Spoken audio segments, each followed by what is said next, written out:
Alright, so to get started, pour commencer, on va commencer avec Diane.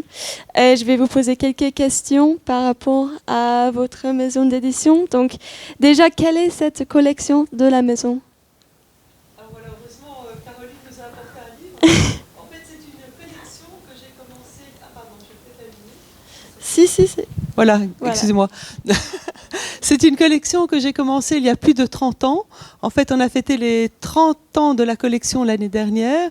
Et c'est une collection qui a été créée autour d'une idée, en fait, très simple, mais qui est de rassembler les grands textes de la littérature illustrés par les grands peintres, en essayant pour chaque texte abordé de le faire entrer en résonance avec une peinture ou avec un peintre qui s'y est consacré, comme par exemple la Divine Comédie de Dante illustrée par Botticelli, où on a publié pour la première fois tous les dessins que Botticelli avait fait pour la Divine Comédie, mais aussi des rencontres entre par exemple Don Quichotte et un artiste contemporain, Gérard Garouste, ou Alice au Pays des Merveilles avec Pat Andrea, qui sont des manières de revisiter les grands textes, ou alors des écoles de peinture comme les Métamorphoses d'Ovide, par exemple, illustrées par la peinture baroque, et toute une série de démarches qui permettent à la poésie, aux grands textes de la littérature, même à des œuvres de spiritualité, de rentrer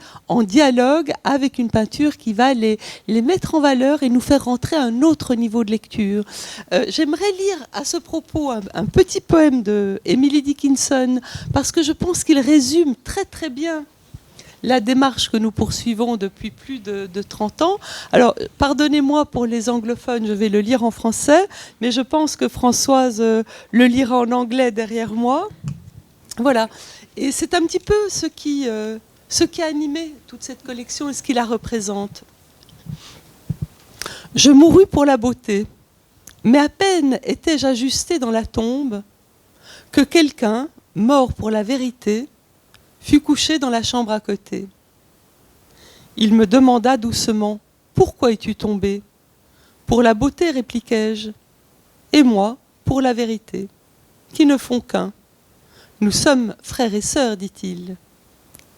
Et ainsi, tels des parents qui se rencontrent une nuit, nous devisâmes d'une chambre à l'autre, jusqu'à ce que la mousse atteigne nos lèvres et recouvre nos noms.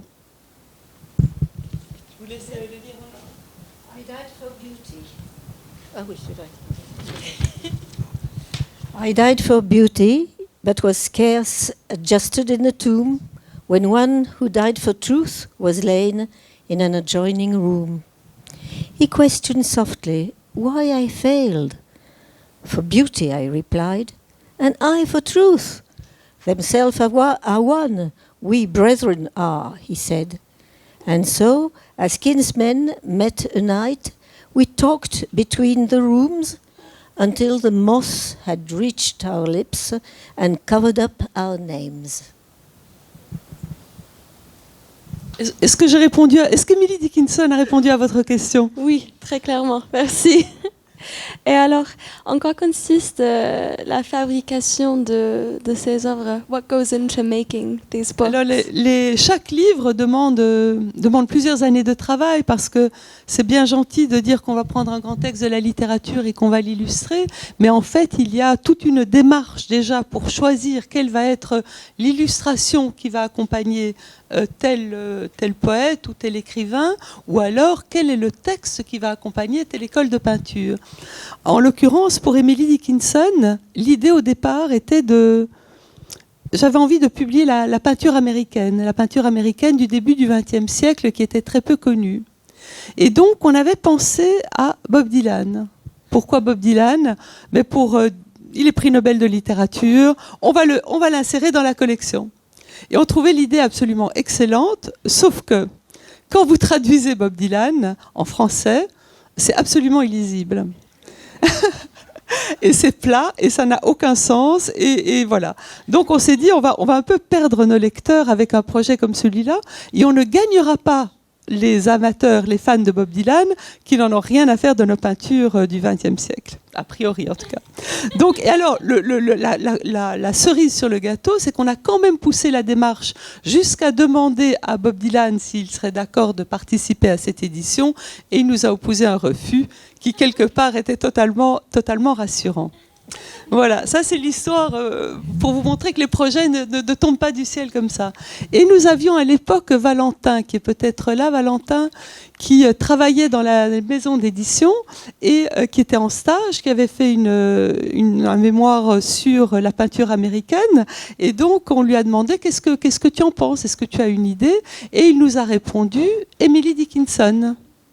Emily Dickinson, je ne peux pas dire que je la connaissais très bien, mais la manière dont il en a parlé, il y avait Marion Scheffel, notre éditrice, qui est là quelque part, je ne sais pas, et elle est au fond, voilà, je la vois, qui s'est emballée pour le projet, et moi aussi, on est rentré dans la découverte et dans la lecture d'Emily Dickinson avec énormément de passion et de conviction, et on s'est rendu compte, en travaillant sur ces poèmes, qu'avec presque un siècle d'avance, parfois 50 ans, entre 50 et un siècle d'avance, elle était totalement dans la modernité de cette peinture moderniste américaine dont Anna va nous parler tout à l'heure.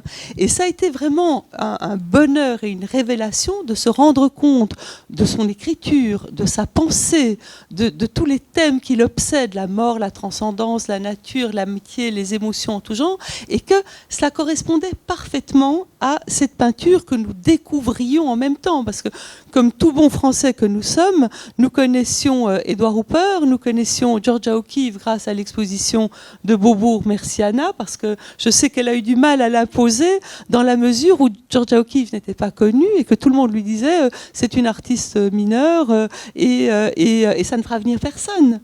Et en fait, ça a fait venir tellement de monde. Donc, j'en étais un peu à ce stade-là, plus quelques œuvres de Grant et d'autres, d'Arthur Dove et d'autres artistes, mais ça n'allait pas beaucoup plus loin. Et ça a été pour moi une révélation complète et pour toute mon équipe. Alors, voilà comment on arrête un projet de livre. Et avec Marion et avec l'équipe, on est rentré dans une sélection des poèmes. Emily Dickinson en a écrit 1789. On en a publié, pour avoir un livre de cette taille-là, 162. Donc le choix est très très difficile, donc il faut le faire de façon systématique. Quels sont les grands thèmes d'Emily Dickinson qui doivent être abordés? Quels sont les poèmes les plus connus qui doivent être présents dans le livre? Quels sont nos coups de cœur, sachant que les coups de cœur des unes ne sont pas les coups de cœur des autres, et le coup de cœur du lundi peut changer le samedi. Donc, si vous voulez, c'est en brassant cela pendant plus d'1 an que nous avons fini par faire la sélection que vous allez retrouver, avec encore une nuance. C'est que quand vous accordez des poèmes avec des peintures, il faut trouver la peinture qui rende vraiment résonance, qui lui apporte quelque chose de nouveau. Ce n'est pas parce qu'on parle d'une abeille qu'on va montrer une abeille. On va montrer l'esprit du poème à travers la peinture. Et dans certains cas rares, nous n'avons pas trouvé la peinture qui allait... On n'avait trouvé aucune peinture qui allait avec ce poème. Donc on a écarté le poème au profit d'un autre qu'on aimait certainement autant et qui, lui, se prêtait à cette correspondance picturale. De même que parfois, on avait des peintures qui nous émerveillaient, pour lesquelles on n'avait pas choisi de poème, et on allait revoir les 1789 poèmes pour essayer de trouver le poème qui allait aller avec l'image. Donc il y a tout ce travail-là, et puis le corpus classique d'un livre, l'introduction remarquable de Anna Hiddleston, la traduction exceptionnelle de Françoise Elfi, qui est la seule française au monde à avoir traduit non seulement les 1789 poèmes, mais l'ensemble de sa correspondance, qui est un format à peu près comme ça, avec des pages de papier Bible. Donc c'est Emily Dickinson ressuscitée en France que nous avons ce soir avec nous, et avec une sensibilité, une puissance, une connaissance, et je vous inviterai à lire la note qu'elle a écrite sur la traduction, qui est vraiment très intéressante. Et puis on s'est un tout petit peu écarté de nos chemins traditionnel en demandant à Lou Doyon, qui est une grande amoureuse, la chanteuse, qui est l'actrice, qui est une grande amoureuse d'Emily Dickinson, d'écrire une préface qu'elle a écrite tout en notes de musique, tout en petites touches, donnant ses impressions, des émotions, des sensations, et que nous avons complété avec une chronologie d'Emily Dickinson en fin de volume, avec également toutes les notices des peintres. Donc tout ça prend du temps. On compte à peu près 3 ans pour réaliser un livre. Certains en ont pris beaucoup plus, comme le Ramayana de Valmiki, qui nous a pris plus de 10 ans, ou le Didu Genji, The Tale of Genji, qui nous a pris 7 ans, et puis d'autres dont le temps de travail et de gestation a été variable. Voilà un petit peu comment un livre comme celui-là voit le jour, et puis tout le travail de fabrication et l'audace de l'équipe et des maquettistes Aurore et Laurent qui choisissent et nous convainquent de ces jaunes violents, de ces couleurs fortes, de ce vert pâle, qui donnent à ce livre vraiment toute sa dimension, son émotion, sa gaieté, et en même temps ce côté qui part vers le rêve et vers l'infini. And I'll respond to this in English very quickly. I want to underline how struck I am by the slowness of this project and the care you put into it. We were speaking about this earlier, but it's such a contrast to a lot of the work we see in publishing right now, where the mission is speed, is publish as much as possible, it's quantity. And here there is such attention given to quality. And we see that as well in the team that you have working with you. Et je vais me tourner vers une autre membre de cette équipe maintenant. Françoise, vous êtes vraiment l'experte de toutes choses Emily Dickinson. Je ne suis pas la seule. Hein. Oui, ce soir, si. Bon, peut-être, oui. Donc, c'est sûr. J'aimerais bien que vous nous donniez un peu de contexte sur Emily Dickinson et que surtout vous pouvez nous faire connaître très vite quelles sont les particularités de la voix poétique de Emily Dickinson? What are the particularities of her poetic voice? Alors, il nous reste 1789 poèmes. Il y en avait peut-être d'autres. Par exemple, ses lettres, il y a 1056 lettres. Et en fait, on pense qu'on en a le 10e de ses lettres. Parce qu'elle écrivait tout le temps. Tout le temps. Mais les poèmes, bon, on ne sait pas vraiment. C'est tout ce qui nous reste. Peut-être dans un grenier, on trouvera quelques poèmes de plus. Mais bon, on n'a que ça. C'est pas mal déjà. C'est pas mal déjà. Et bon, moi, je l'ai eu à l'agrégation 1968, que je n'ai pas eu, l'agrégation. J'ai eu Dickinson et elle m'a éblouie, alors qu'elle était mal traduite, avec des thèmes, la nature, Dieu, etc. C'était cloisonné comme ça. C'était une très mauvaise édition, mais enfin bon, ça donnait quand même ça donnait le côté. Pourquoi 1789 ? Parce que c'est une révolutionnaire. Et pour nous autres Français, 1789, c'est une date importante. Pourquoi ? Voilà. Et donc ça va très bien, c'est le hasard, tout à fait, mais le hasard fait bien les choses. Et moi, quand j'étais en train de passer la grègue, et après, je l'ai eu l'année d'après, et quand je suis entrée à Paris 4, on m'a dit, il faut faire une thèse. Oh, je dis, c'est tout connu. Alors, celui qui devient mon directeur de thèse me dit, aujourd'hui, comment il s'appelle celui qui a écrit On the Road, là, Kerouac. Kerouac vient de mourir. Mais prends un sujet sur Kerouac. Je lui dis, mais j'aime pas Kerouac. Il me dit, mais ça fait rien, tu pourras ne pas le prendre après, mais parce que de ce temps, c'était une personne, un écrivain. Maintenant, il y a 15 thèses sur Faulkner, par exemple. Mais à l'époque, on n'avait pas le droit. Donc, heureusement, je ne suis pas restée avec Kerouac. Et j'ai réussi à prendre Dickinson. Et pour moi, ça a été de merveille en merveille.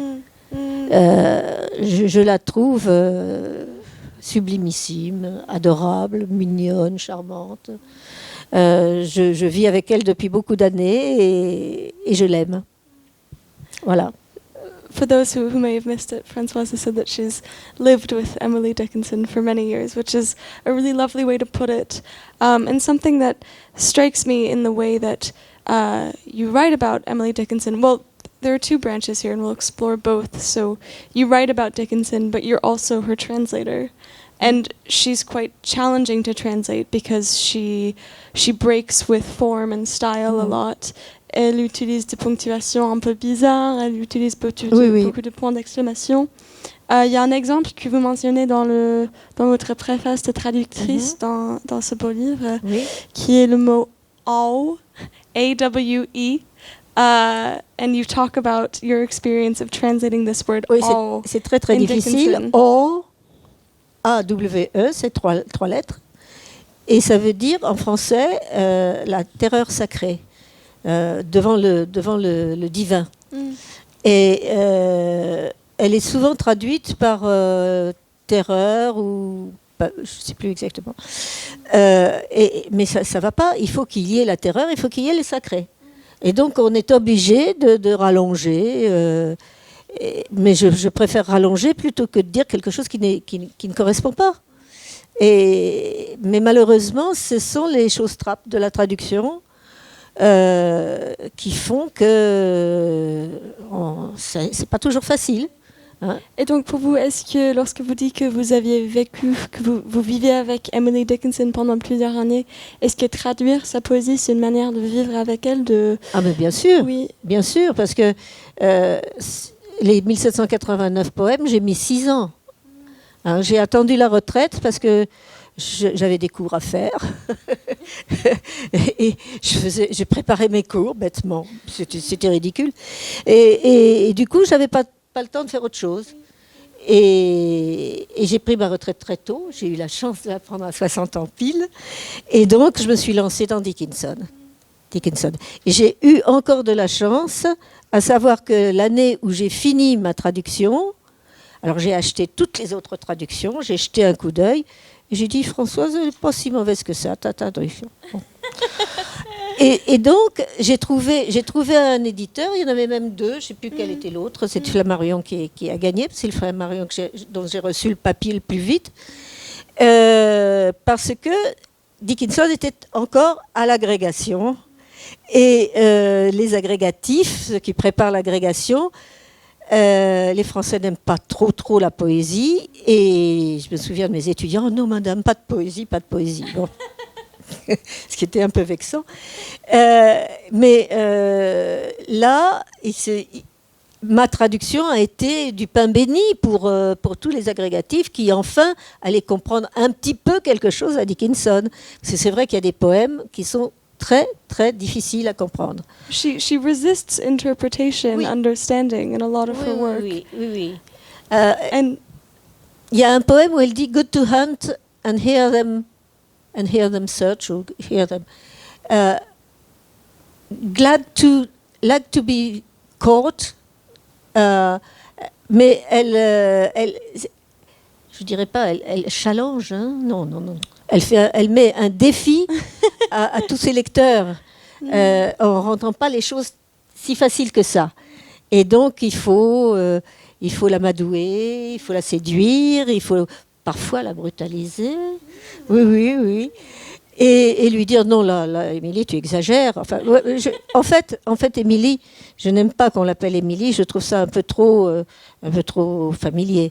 Je l'appelle Émilie dans ce que j'ai écrit sur elle jusqu'à 12 ans. Parce qu'à 12 ans, on a sa première lettre. Et à ce moment-là, je considère qu'à 12 ans, elle est devenue Emily Dickinson. Elle est devenue la poète. Et je déteste le mot poétesse, les mots en S. Quand on me disait « Ah, vous êtes... qu'est-ce que je suis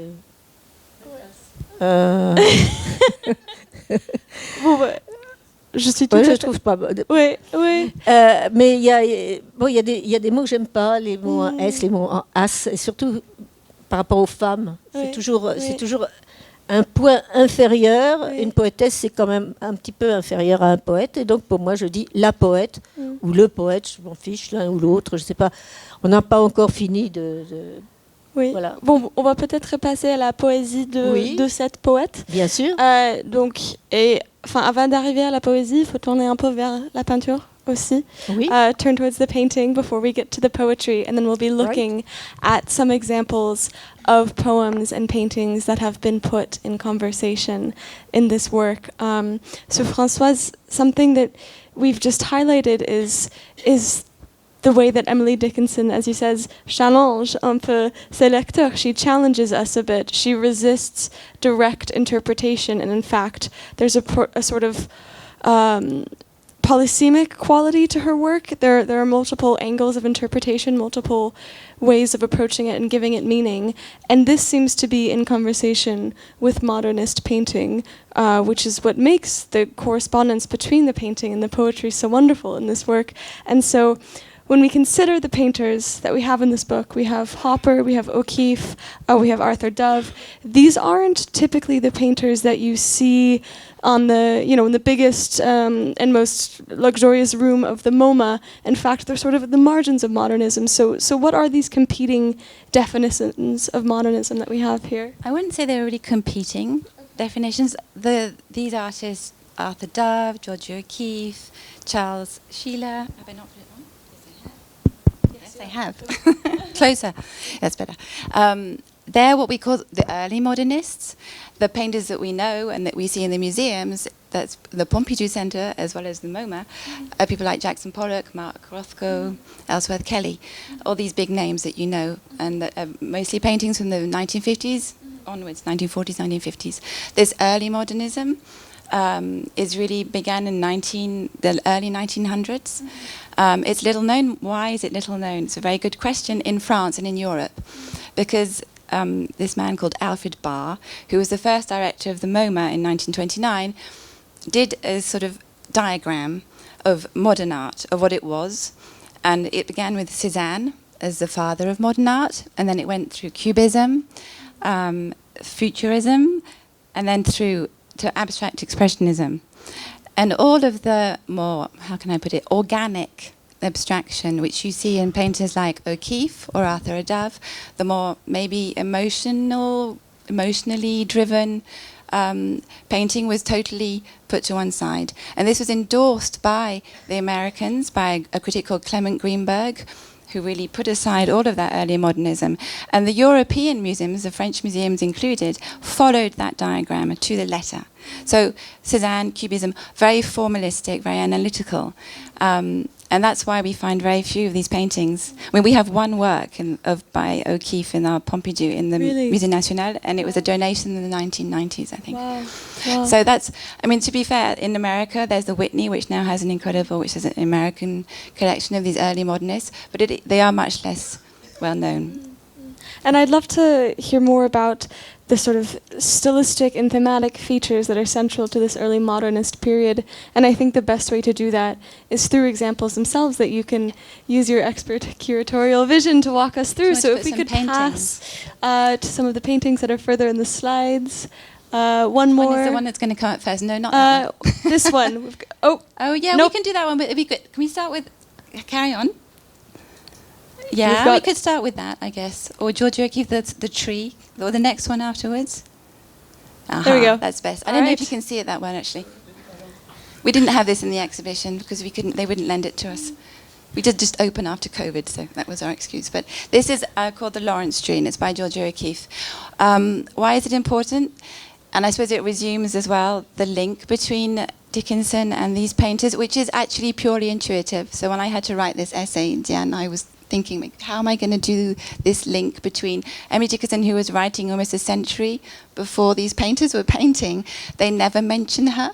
She certainly didn't obviously know about their existence. So, in fact, it is purely intuitive, but there are themes that resonate. And the poem that you quoted earlier, Diane, is very telling because about beauty and truth. Dickinson's poems are like images. Sometimes reading a poem is a bit like, one of her poems is a bit like having an image falling into your head. So the body, the truth and beauty are two bodies lying in a coffin. So that's a very obvious link.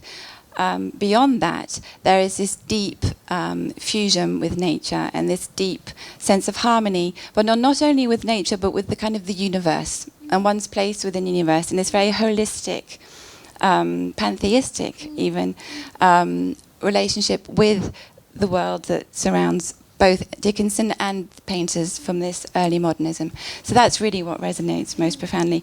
And they were all, Dickinson, and this is one link that I found, a real link, admirers of Emerson, Ralph Waldo Emerson, and Henry David Thoreau, who were American philosophers, who really endorsed this need for a fusion with nature, the idea of us being part of a whole and part of the cosmos. So this painting is important because you have the stars. You can see this great tree going up.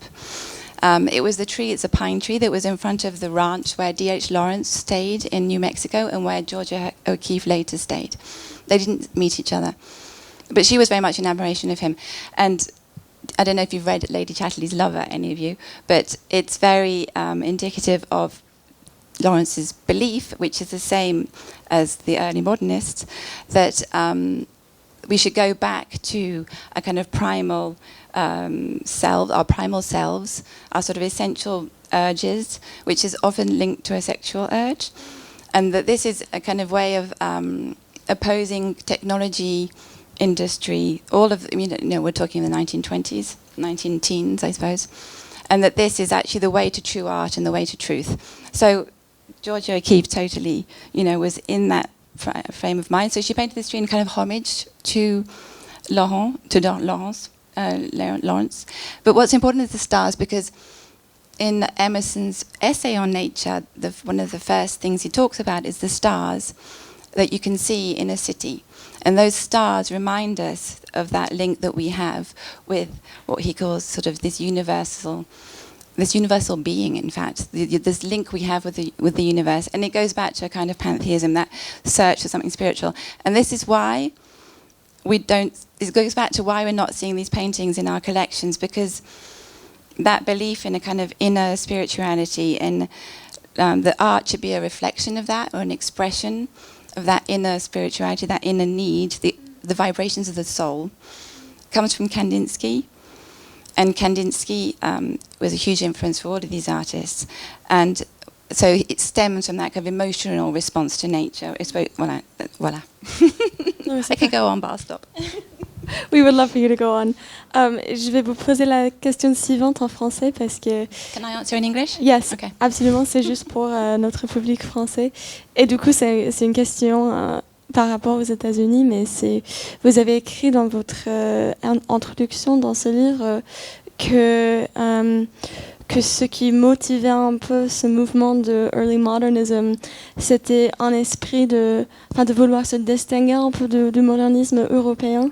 Donc il y avait quelque chose de très fondamentalement américain au fond de ce mouvement. Quel était cet esprit américain? Pourquoi vouloir se distancier du modernisme européen?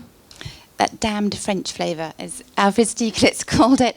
Alfred Stieglitz is very important. He was the first person to to show modern European art in New York in 1905, 1908. So he was showing Braque, Picasso, Rodin, Matisse. But then quite quickly he drew this whole circle of early modernist painters around him, that I just mentioned and that you will find in this book. Very quickly there was a real desire to distinguish themselves from that European modernity, which was very much linked to Cubism and to something that he felt was too brittle or too formal or too analytical. And we go back to Lawrence again, but it was really that idea that it would become an American art that was rooted within an American identity. And so we go back to Emerson and Thoreau and the importance of nature, because what was different about America as opposed to Europe was the landscape. This sort of untamed wilderness, the idea that Europe was kind of domesticated or somehow faded, and that these great plains and these great spaces, these wide plains, would be a mark of a kind of American identity, a regionalism almost. And they hark back to great landscape painters, American landscape painters like Albert Bierstadt or Thomas, Benton, and from the 1800s, who very much like the German romanticists were painting these transcendental, sublime paintings of America. So it's very much about what is the American what is it to be American, and what is it about America as a place that I can reflect in American art to distinguish it from the European.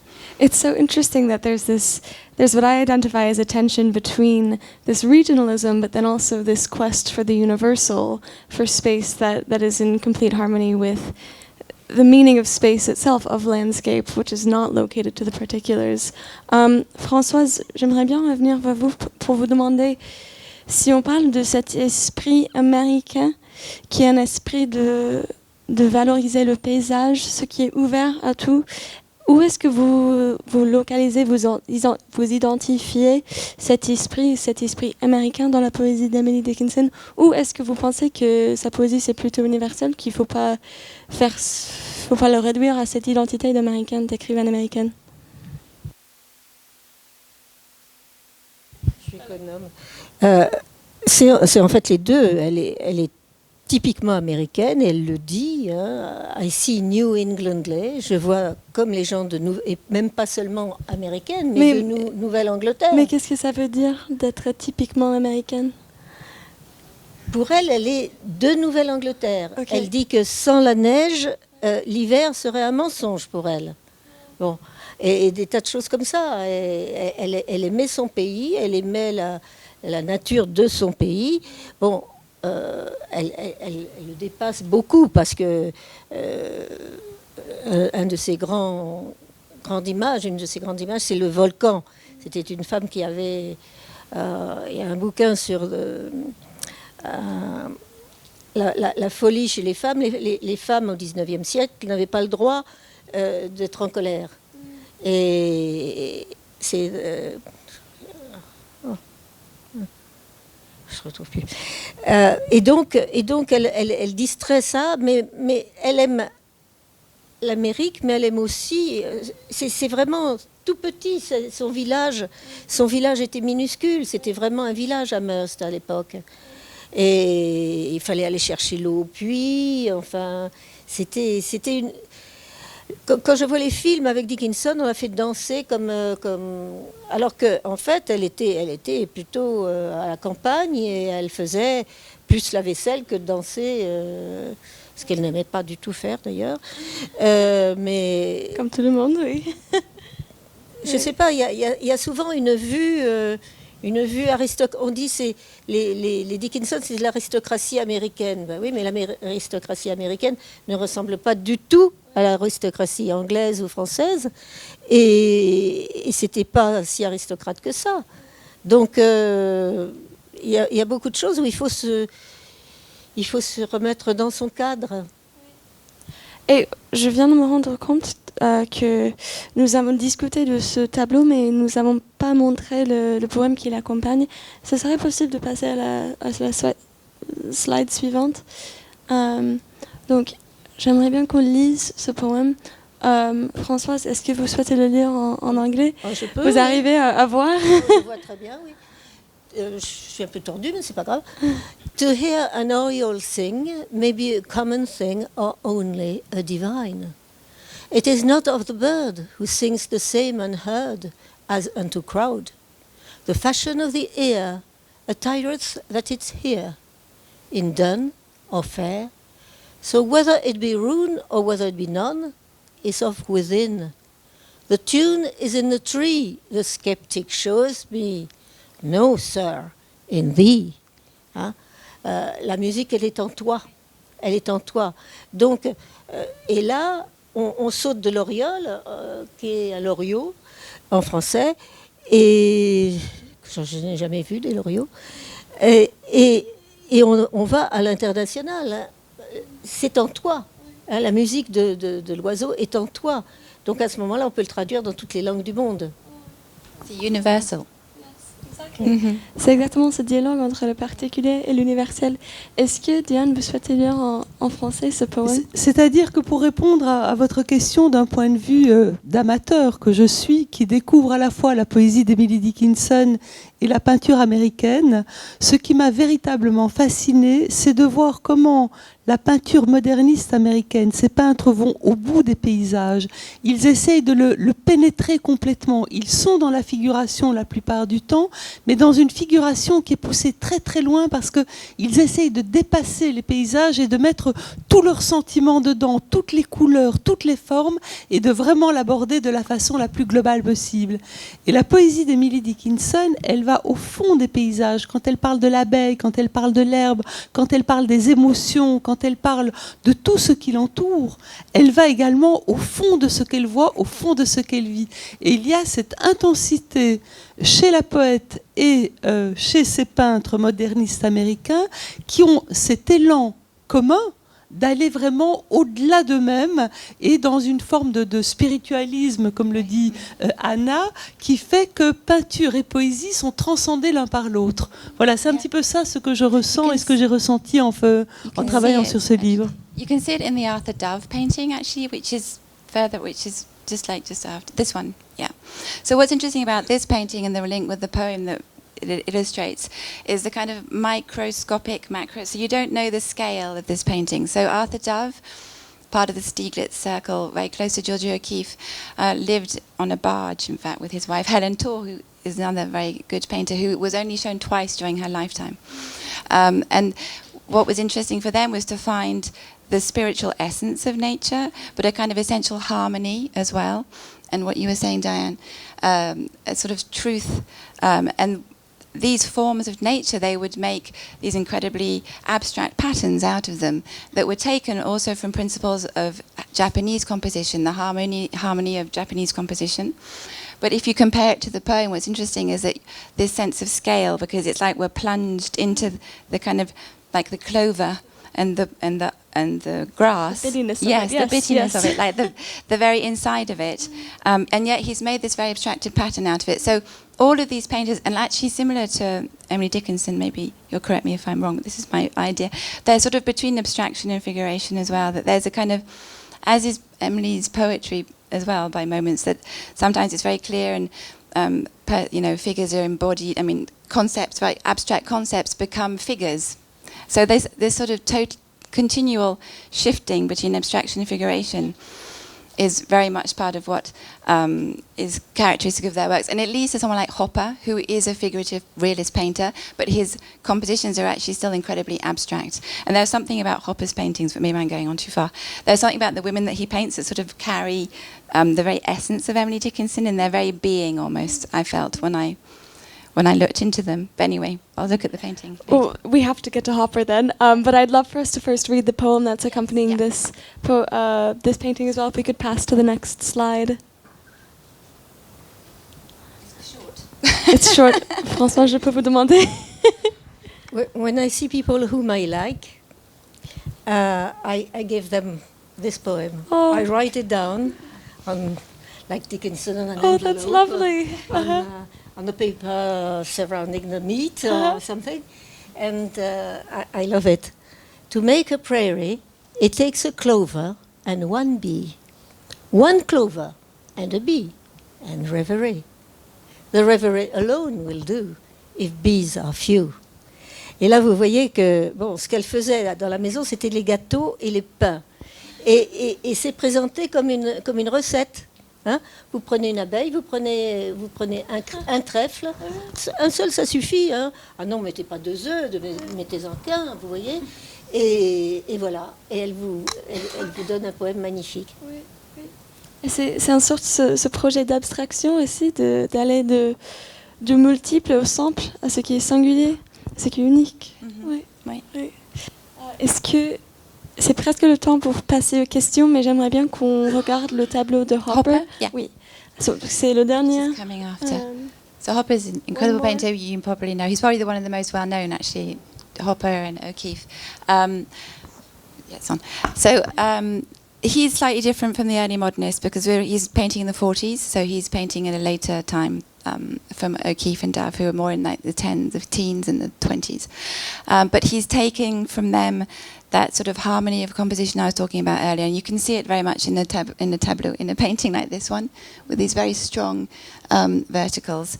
But why Hopper works so well, obviously, with Dickinson, is because his paintings are filled with this feelings of solitude, alienation, isolation, and that feeling of these women being trapped quite often in domestic interiors. And this is particularly poignant in this painting because it's Cape Cod in the morning. And so often a lot of his paintings he did at Cape Cod because he said there was this kind of density of atmosphere that made that the light was incredibly glowing. Light can be very different in Hopper. In this case, it's sort of to do with hope. So she's looking at the sunrise and she's leaning forward. She's almost dazzled. It goes really well with the poem because there's this sense of reverie, of imagining things in the poem, and then it comes to nothing. And there's that sort of that tension in his paintings often when you have these women who often engage in mundane activities, but they're sort of hovering on the edge of the void. So they have this kind of existential weight to them. And that's what creates the unease, I guess. So I often I thought of, when they shut me up in prose, for example, Emily in her room, because after a while she started leaving her room. She stayed in her room. From what age? I don't know how old she was. Exaggeration. People love, not to speak of Emily Dickinson, but also of the myth. Yes. The myth fascinates them. And they insist on it and insist on it. And I really am a little exasperated. This is the myth that she never left her room, that at the age of 30 years old she locked the door, threw away the key. Her father had offered her a big dog so that she could roam around and see nature. She was not always in her room. People like this, it's so easy, It's to me, it's almost a caricature, which I don't like. But she had she had that kind of strength, though, didn't she? She was very strong to be able to go against convention, to write her poetry in a very different way, in a very irregular way. And that's also binds her to people like Helen Torr, Georgia O'Keeffe, or Agnes Pelton, who are also in the book. These very strong women who actually went against what people wanted of them.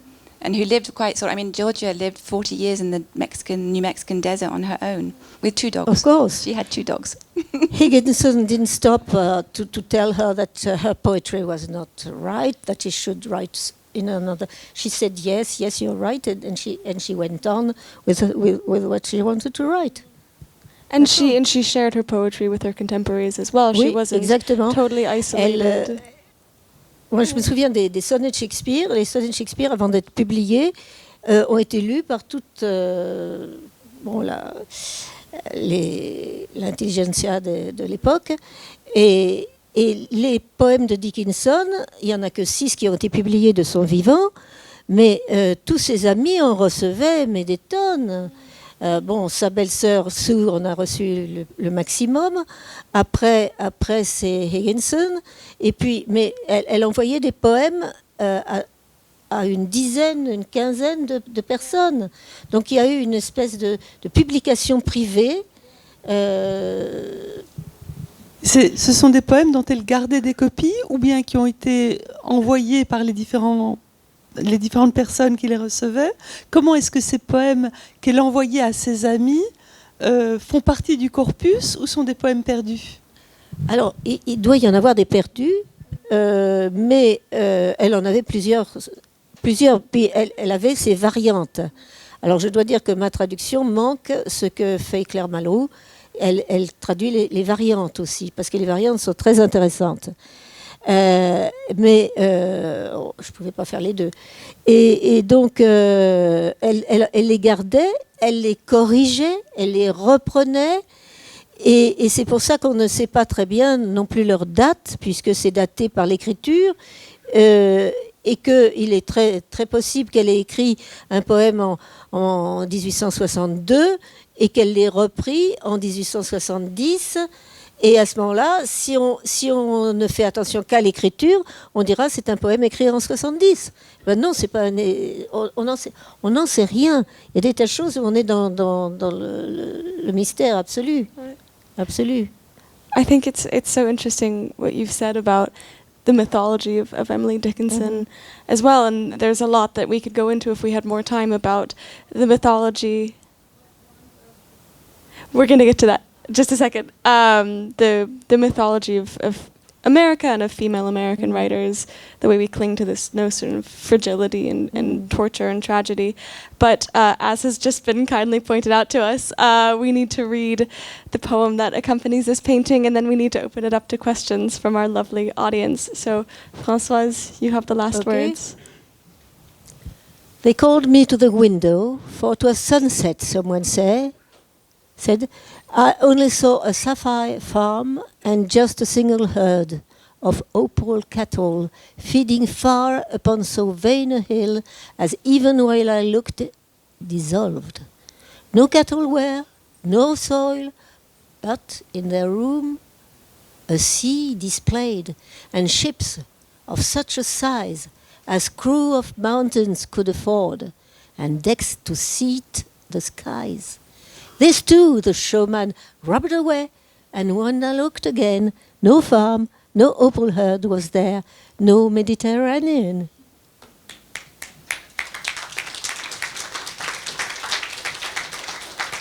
C'est pas moi qu'il faut applaudir, c'est Ce livre, Edie. c'est Emily Edie. Dickinson, c'est Edie, exactement. All right, we're going to open it up to questions en anglais ou en français de notre public. Donc, l'événement et l'un de mes collègues va vous amener ce microphone ici. Don't be shy. Ah, monsieur. Monsieur.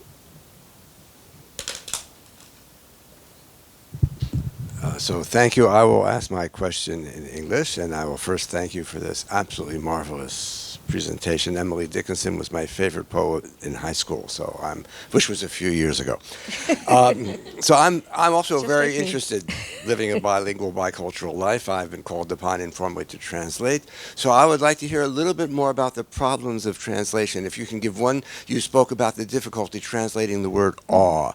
Can you give a poem where you had the word awe and how you translated it? Or a different example, and to explain how the process was a little bit more in detail, and at least with one example where you have the English and the French, where c'est pas évident. I just don't have ready examples. This poem? To speak of the translation, there's no real problem with this poem.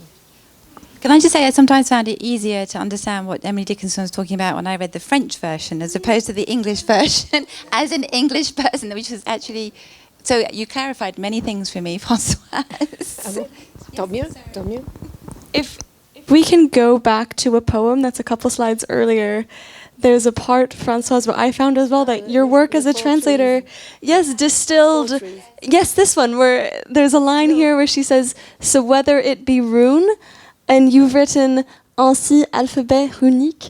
I wasn't quite sure what she meant by rune, and in fact, when I saw alphabet runique, that clarified it for me. So, in a way, your translation had an effect of distilling. Yeah. Je vois pas. Runique. Ouais.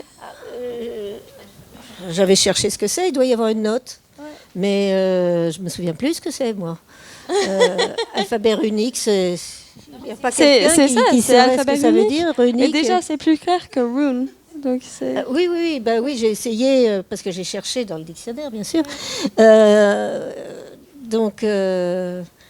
Est-ce qu'il y avait des moments où vous sentiez que c'était plus important de maintenir cet esprit d'obscurity ou de rajouter un peu de clarté dans la traduction? Une amie m'a reproché de faire les choses trop claires, mais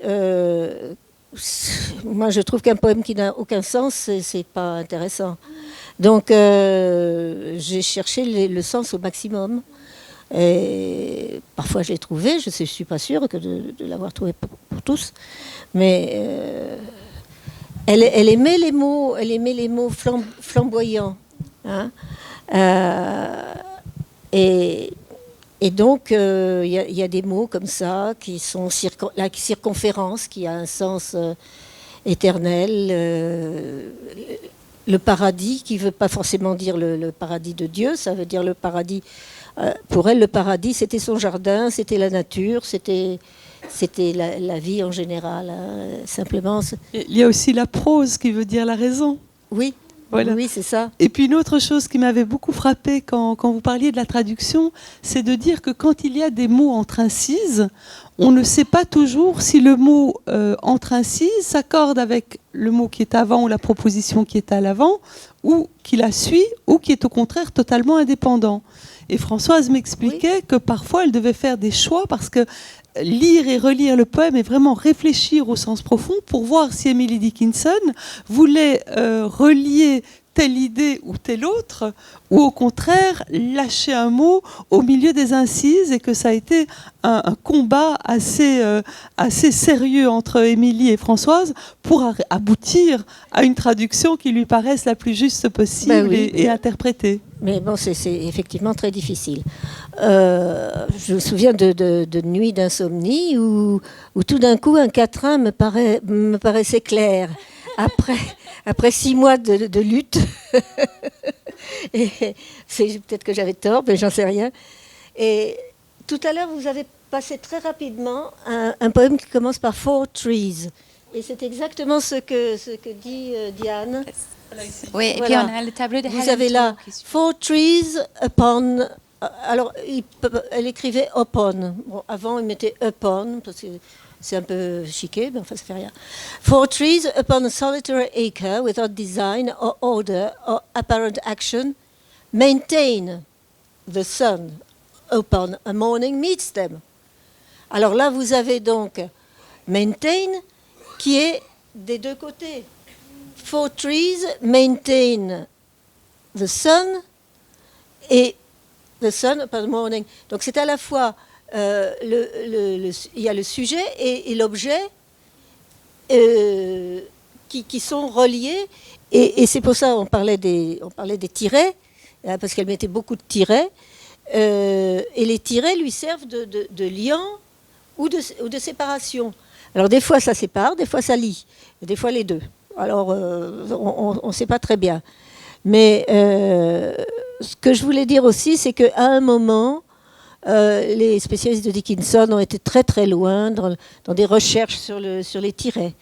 Alors il y en avait qui avaient trouvé des tirets descendants, des tirets remontants, des tirets comme ceci, des tirets comme cela, et avaient fait des théories absolument très très très profondes et totalement inutiles.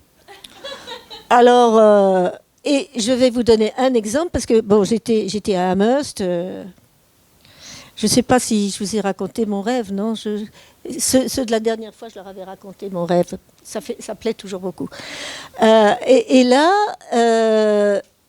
par exemple, sous les points d'interrogation, les points d'exclamation, il n'y en a pas beaucoup, il y a un tiret. Et c'est simplement parce qu'elle écrivait avec un crayon. Si on veut faire un point avec un crayon, on casse la mine. Donc on fait un tiret. Et il ne faut pas chercher trop loin, vous savez, c'est juste pour lier ou pour séparer, et puis pour respirer, et puis voilà. Plus on cherche des choses... Remarquez, elle est compliquée souvent, hein, mais elle est drôle aussi, de temps en temps. Et elle se moque un peu aussi, elle prétend que « This is my letter to the world that never wrote to me ». Ceci est ma lettre au monde qui ne m'a jamais écrit. Alors, il y a de quoi pleurer presque. Mais remarquez, c'est vrai, si elle savait, il n'y a qu'une personne, c'est une femme qui était à l'école avec elle et qui après lui a dit « You are a great poet ». C'est une amie qui lui a dit ça. Elle est la seule à lui avoir dit de son vivant « You are a great poet ». Et elle lui dit « Vous avez tort d'être si radine et de garder tout ça pour vous, alors que vous pourriez donner du bonheur à tellement de gens. » Son nom m'échappe, tout m'échappe. Voilà, ça s'en va. Donc c'est un, mais il y en a beaucoup comme ça. Il y en a beaucoup, beaucoup, beaucoup. Et dans ces, à un moment, vous avez parlé de l'un et du plusieurs. Et elle utilise comme ça, je ne sais pas si c'est une préposition ou quoi que ce soit, among, parmi. Hein. Elle dit among my mind, parmi mon esprit. Alors ça paraît, c'est long, pas grammatical, mais si on pense à son esprit, on n'a pas un esprit d'une seule forme et d'une seule. On a un esprit qui, un jour on est ceci, un jour on est cela, le lendemain on est encore autre chose. Donc on peut dire among my mind. Et elle utilise beaucoup ça. Dans la petite biographie que j'ai faite, j'ai utilisé une de ces phrases que j'adore. Myself, the only kangaroo among the beauty. Moi, le seul kangourou parmi la beauté. Et bien, la beauté, c'est comme l'esprit, c'est comme the mind. Il n'y a pas une beauté, il y a des milliers de beautés. Et donc, among the beauty, ben, ça va très bien. Hein? The grass so little has to do, I wish I were a hay. L'herbe a si peu à faire que je voudrais être un foin. Bon, d'accord, pourquoi pas. Il faut le garder. Je crois que j'ai écrit, je voudrais être du foin. Parce que être foin, ça ne va pas, parce qu'en français, ça peut vouloir dire deux choses. Il y a aussi ce qui gêne, c'est les mots qui veulent dire deux choses. Et c'est un poème, mais alors il ne me revient pas à l'esprit, où il y a desire et où il y a plusieurs mots qui veulent dire deux ou trois choses en anglais et impossible à le rendre en français. Ce qui fait que la traduction est beaucoup plus pauvre en français qu'en anglais. Et il n'y a pas moyen de s'en sortir autrement. Sinon, on ne peut pas mettre des pattes à tout. Voilà. We have time for one more question if it's very quick. Who's going to be brave and ask yes? Je crois que... Oui, c'est une question pour Françoise. Est-ce qu'à un moment, elle théorise un peu son écriture? Est-ce qu'elle écrit sur son écriture? Qui m'écrit? Notamment dans ses lettres, etc. Est-ce qu'elle en parle? Est-ce qu'elle écrit sur son écriture? Bien sûr, elle en parle beaucoup. Et alors, qu'est-ce qu'elle en dit? Elle en dit que, par exemple, Higginson lui avait dit, de temps en temps, elle fait des rimes, et il lui avait dit, vos rimes, elles sont rares, et vous pourriez vous en passer.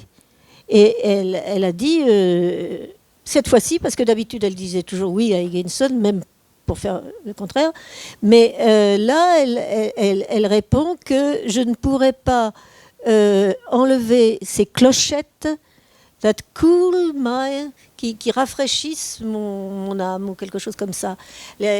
Donc elle veut garder ses clochettes, elle veut donner son rythme, qui est souvent le rythme des prières de l'époque, 6-4, 6-4, 6-4, etc. Et elle n'avait pas vraiment une théorie de l'écriture, mais il y avait des choses pour lesquelles elle était très adamant, elle était très sûre d'elle et elle ne voulait pas les lâcher. Mais là, je les ai pas à l'esprit, mais j'ai dû l'écrire quelque part, soit dans mon introduction. La plus longue introduction que j'ai faite, c'est celle des poèmes cités par Flammarion. C'est la plus longue introduction. Et sinon, dans ma biographie, je parle aussi de sa poésie. Mais là, je ne me souviens pas d'exemple particulier. Can we have a big final round of applause, please, for our speakers?